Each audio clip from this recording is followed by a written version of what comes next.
In the mountains of Washington, a daring rescue mission is underway to save Gary and Vicky's dream home. Here it comes. Their cabin has been jacked up, but now it needs to be pushed up a steep slope. The house sits much lower than the road and must climb a steep hill to reach it.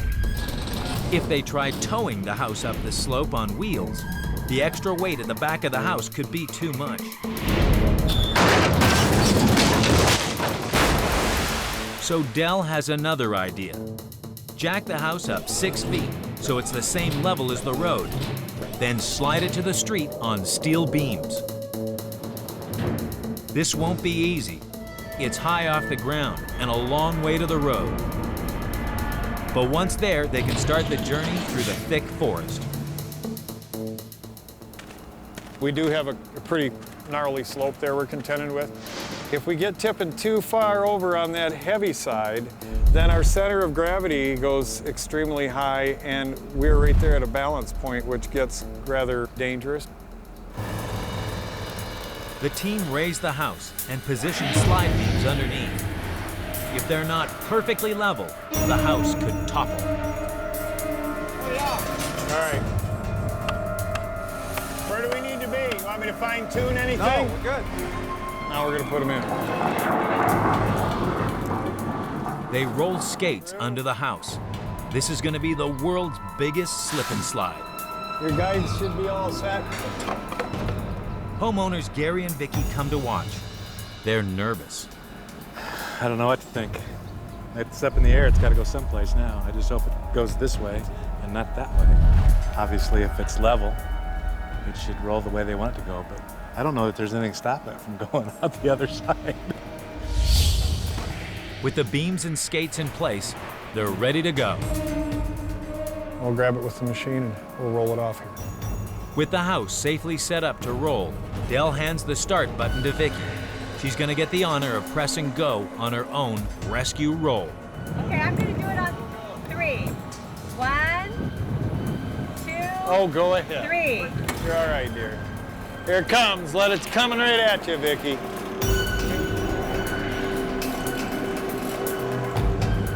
The cabin slowly inches away from the river. Look at that sucker!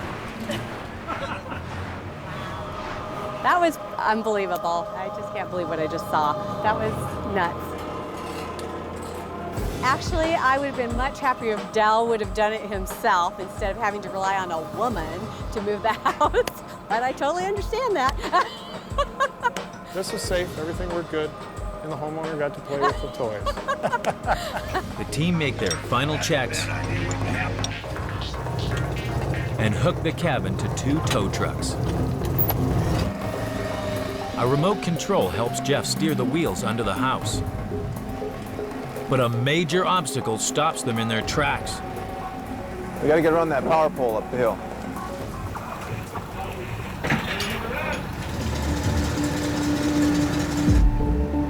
As the cabin inches onto the field, the wheels sink into a bed of shrubs. We'll have to survey the damage, see if we have something we need to fix. Saving these trees is the least of their worries. It's a pretty harsh turn to do. Halfway around the pole, an electrical wire stops progress. They swiftly remove the wire and roll the cabin out of the field. Looking good. They cleared the telephone pole. They had probably 2 feet. One dangerous dodge down. But now the crew face an even trickier test. Squeeze this colossal cabin down a tight tree-lined trail. It's tighter than they thought. One wrong move could rip the roof to shreds. Come to you, John? There's guys hollering and yelling back and forth to each other, trying to steal an inch or 2 here and there from each other. Man, you should see the other side. You're past the breaking point now. There's nothing you can go. Just go. Everything's going in the right direction for us. But in house moving, things never quite go to plan. Oh! The tall house is hemmed in by low-hanging branches. The roof could be torn apart if they keep going. How are you gonna reach it? It's up there. Oh, that's an ugly one. There's no way forward. Del has no choice but to go back the way he came. We don't like to back up. It's opposite direction of where we want to go, but sometimes you got to do it to get out of the sticklers that you get into. Backing up a 60-ton house down a narrow lane is their worst nightmare. The crew gingerly kick her into reverse. Come on. Back me up 2 more feet. Do it, just do it. The house lurches forward again. This will be the moment of truth. You're right there. You got daylight on it. Now. It's not going to be fast enough. Lean it over. It's a little bit snug. But if it was easy, everybody'd be doing it. Rubbed both sides. Back and front. Just enough. With the trees behind them, the team must pick up the pace. It's 1/10 of a mile to the intersection at the road that we're going, and it's the longest 10th I've done in a while. They reach the main road, but there's still a long way to go. We're done winching. We're going to hook the pull truck on to go up the street. Del takes charge of driving this precious load. It's a tough job keeping the heavy house on track. You guys are yelling at me. They said I'm drifting around, which I don't usually do too much. Well, he's weaving all over the road. We're trying to keep him straight, and yeah. Just got to keep paying attention to hitting us. Is that going to clear? Take me up, 2 inches. Up, Chad, up. That's enough.